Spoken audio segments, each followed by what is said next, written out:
Police in India are facing criticism for a heavy-handed response to students protesting a new citizenship law. The Citizenship Amendment Act provides a pathway to Indian citizenship for religious minorities from neighboring countries, with the exception of Muslims. Students at Delhi's Jamia Millia Islamia University, parts of which were ransacked by police, are among many across the country that have joined in protests against the law. आपकी मोदी और आपकी BJP सरकार से बहुत दूर, जिनको आप लोगों ने दिखाया था। ये बताइए कि अभी कहाँ जा रहे हैं आप? घर कहीं भी जाऊंगी, लेकिन ऐसी जगह जाऊंगी कि इसके ये जो किया है ना इन लोगों ने, यहाँ पे मेरा घर खराब कर दिया। जब आपके घर करेंगे ना ऐसा, तब आपको पता चलेगा। स्टूडेंट है यहाँ पे क्या? मैं स्टूडेंट हूँ यहाँ पे, मैं लॉ पढ़ती हूँ यहाँ पे। कॉन्स्टिट्यूशन का एग्जाम होना था मेरा आज, उसकी तो कुछ नहीं बचा। अब मैं क्या पढ़ूं घर जाकर? कॉन्स्टिट्यूशन कुछ छोड़ा है? Images like these have sparked outrage in India. Baton-wielding police snatch a student. Their excessive force only stopped when confronted with incredible bravery. Part of what eyewitnesses say was a day of violence against students. Genuine violence was entirely created by outsiders who were brought in our bus. They were lumpens with rods, iron rods, lathis, etc. And they were brought in, they were allowed to come in by the security, and they were let loose on campus. And they are the ones, the group of 50 to 60 people who created havoc in the campus, and they entered hostels, particularly Sabarmati hostel. A lot of our students are hurt and a lot of them are traumatized. How did a whole truckload of people carrying rods and iron rods, how did they come in? How were they allowed to come in? What was the police doing? What was the security doing? We were waiting and suddenly the police came. When the police came, we thought that at least now we are saved because the crowd ran away. But it came out totally opposite. The police started beating us and abusing us. कम बच्चों की बात बाहर आ रही है, उन्हें बात करने दिया जाए, बताया देना जाए कि उनके साथ हुआ क्या है। और ये आपके हाथ में क्या हुआ है? मुझको ऐसे लाठी लगी थी, एक मैं रेजिस्ट करना चाह रही थी। फिर मुझको पीठ पे इतनी बुरी तरह से लगी स्टैम्पीड में लाठी कि मतलब मैं बेहोश हो गई थी उसके बाद, और साइमल्टेनियसली टियर गैस फायर भी कर रहे थे। एक्चुअली मैं प्रोटेस्ट में आने से थोड़ा सा देर हो गई मुझे प्रोटेस्ट ज्वाइन करने से, तो मैंने सोचा कॉलेज चला जाया जाए, कॉलेज जाया जाए। मुझे लगा मैं वहाँ पे सेफ रहूंगी। मैं लाइब्रेरी के बाहर स्टेज पे बैठी हुई थी, एकदम से टियर गैस चला के पड़ता है, एक नहीं 3-4 आगे पड़ते हैं। फिर एकदम से एक अफरा तफरी हुई और ऐसी आवाज़ आई कि पुलिस अंदर आने वाली है। हम लोग जो भी आपस में एक साथ थे, हम लोगों ने एक दूसरे का हाथ पकड़ा और लाइब्रेरी प्रीमाइसेस में आए, ऊपर गए फर्स्ट फ्लोर पे पीएचडी रिसर्च सेक्शन में हम लोग बैठे। कैसे बैठे? ऐसे बैठे कि हम अपनी ही यूनिवर्सिटी में चोर हों। जब जेएनयू में नकाब पोश आ सकते हैं तो वो अब कहीं भी आ सकते हैं। उनके चेहरे पर नकाब तो चढ़ा था, मगर आप दर्शकों के चेहरे पर तो नकाब नहीं है। रात के अंधेरे में लाठी, डंडे और लोहे के रॉड के साथ जब अपराधी नकाब ओढ़ लें तो आप अपना टॉर्च निकाल कर रखिए। अपराधी तो नहीं ढूंढ पाएंगे, कम से कम रात के अंधेरे में पलंग के नीचे कहीं कोने में दुब के उस लोकतंत्र को ढूंढ पाएंगे जिसे हिंसा की इन तस्वीरों के जरिए ख़त्म किया जा रहा है। आपके भीतर से जेएनयू को ख़त्म किया जा रहा है ताकि आप नकाब पोश गुंडों को भी देशभक्त समझने लगें।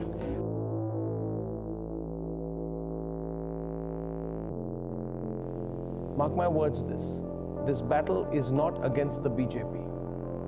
It's not a battle on issues. It's not a battle on ideology. It's all about one man. Mushroom खाइए और मोदी बन जाइए। चौंकने की आपको बिल्कुल आवश्यकता नहीं, बिल्कुल सही सुना आपने। आज हम आपको बताएंगे कि प्रधानमंत्री मोदी कैसे बनना है। देखिए जरा। लंच हो या डिनर, पीएम के डिश में मशरूम से बनी एक रेसिपी जरूर होती है। बाजार में इस मशरूम की कीमत 25 से 30 हजार रुपए किलो है। 66 साल के मोदी के माथे पर न शिकन न चेहरे पर कोई थकान। आप पूछ सकते हैं कि क्या ये मशरूम का इफेक्ट है? लोकसभा चुनाव के दौरान नरेंद्र मोदी ने 56 इंच के सीने को लेकर एक बयान दिया। उसके बाद भारतीय राजनीति में 56 इंच किसी पर भी तंज कसने के लिए बड़ा हथियार बन गया। सीने के नाप को लेकर जमकर सियासी शोले भी भड़के, लेकिन अब प्रधानमंत्री नरेंद्र मोदी के सीने का असली साइज हिंदुस्तान को पता चला है, जो 56 इंच नहीं बल्कि 50 इंच का है। Thank you ji. प्रधानमंत्री ji, how would you look back on the 3.5 years of your term in office. So much हुआ है, कितना किया है. फिर से 2019 के पहले ये लोग कुछ इश्यूज खड़ा कर रहे हैं जुडिशरी को लेके, केसेस को लेके. आपको फिर से कॉर्नर करने की कोशिश कर रहे हैं. प्रधानमंत्री जी, आपने 2014 में एक नारा दिया था. उसमें आपने कहा था कि आप इस देश को कांग्रेस मुक्त भारत बनाएंगे. तो क्या ये कांग्रेस मुक्त भारत आपका साकार हो रहा है?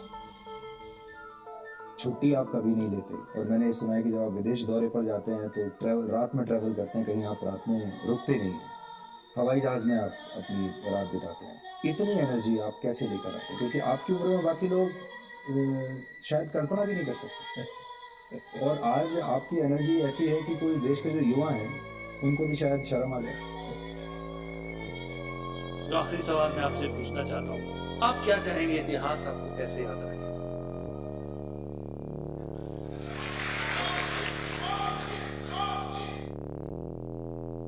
Viewers, I'm not going to ask you, Rajiv, today whether you don't like Mr. Modi's face, whether you do not like his dressing sense, whether you do not like his spectacles.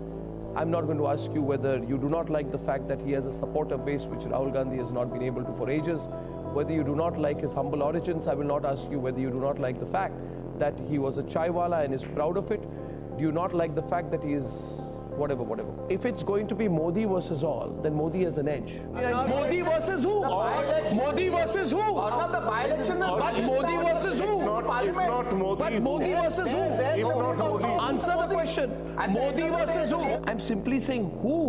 Naved जी ये बताइए, who? You tell me seriously, who? पर इसमें news channel का क्या फायदा? News channel का फायदा देखिए क्या है, दो तरह से है कि आप ये काम बिना रिपोर्टिंग किए कर सकते हैं. झूठी तो फैलाना है. अगर आप सत्य की तलाश करेंगे तो आपको बहुत सारे रिपोर्टर रखने पड़ेंगे. अब आपके पास रिपोर्टर नहीं है, ले आओ स्टार.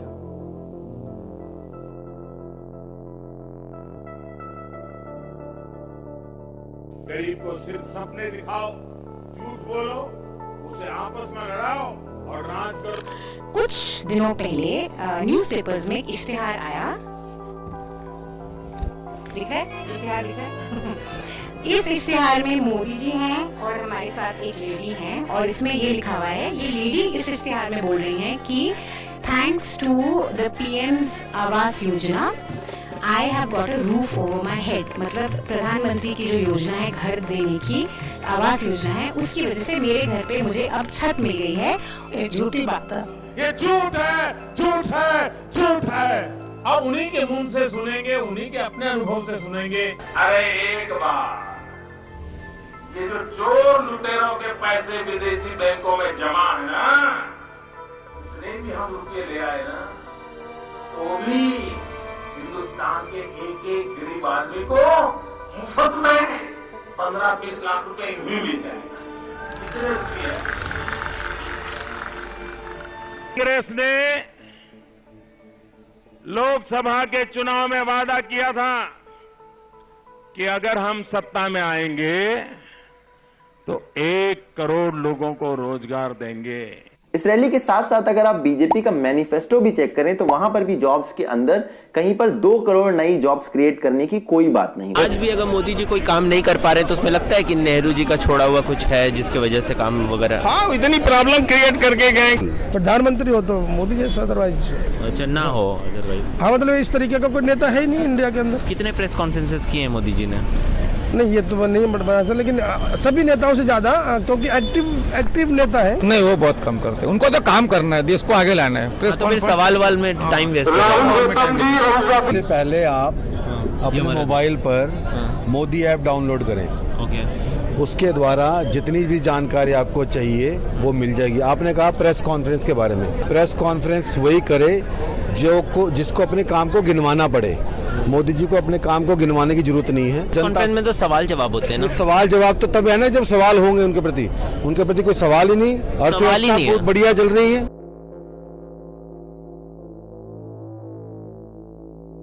साक्षी महाराज ने एक बार फिर विवादित बयान दिया है। यूपी के उन्नाव में एक कार्यक्रम में साक्षी महाराज ने कहा कि 2019 का चुनाव देश का चुनाव है और ये आखिरी चुनाव है, इसके बाद 2024 में चुनाव नहीं होंगे। साक्षी महाराज ने कहा कि 2014 में मोदी लहर थी, लेकिन इस बार मोदी लहर नहीं बल्कि मोदी नाम की सुनामी चल रही है। चाइना और रूस की तरह फिक्स कर देना चाहिए, जब तक हैं तब तक रहे, उसके बाद योगी जी को कर दो। सबसे बड़ी जनता बेवकूफ है, सबसे बड़ी। क्यों? तो जनता ने मोदी जी को चुना है, आप बोल रहे हैं जनता बेवकूफ है। भाई आप हर 5 साल का बदल दोगे तो कैसे काम चलेगा, ये बताओ। अच्छा, मतलब बदलना नहीं चाहिए, 10 साल 15 साल दे दो। 10 साल तो दो कम से कम। कॉन्स्टिट्यूशनल अमेंडमेंट करके 5 साल के टर्म को 10 साल कर देना चाहिए।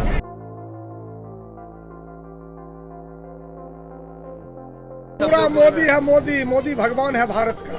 अच्छा है, भगवान है, भगवान। वो कृष्ण के रूप में पैदा लिया है मोदी जी। बाप से बड़ा मोदी है। जो बाप पैदा किया ना, एक सेकंड चुप रहो, बाप जो पैदा किया उससे बड़ा मोदी है। उतना वो भगवान है, भगवान। उनका नाम है भगवान। देश का भगवान नहीं, विश्व का भगवान।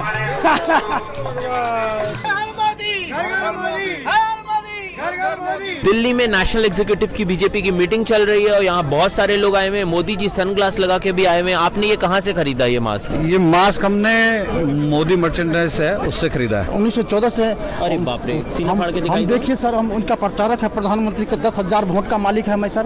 देखिए बाप रे, उनके स्टैचू का नाम क्या होना चाहिए? सुपर स्टार इंडिया होना चाहिए। Statue of development.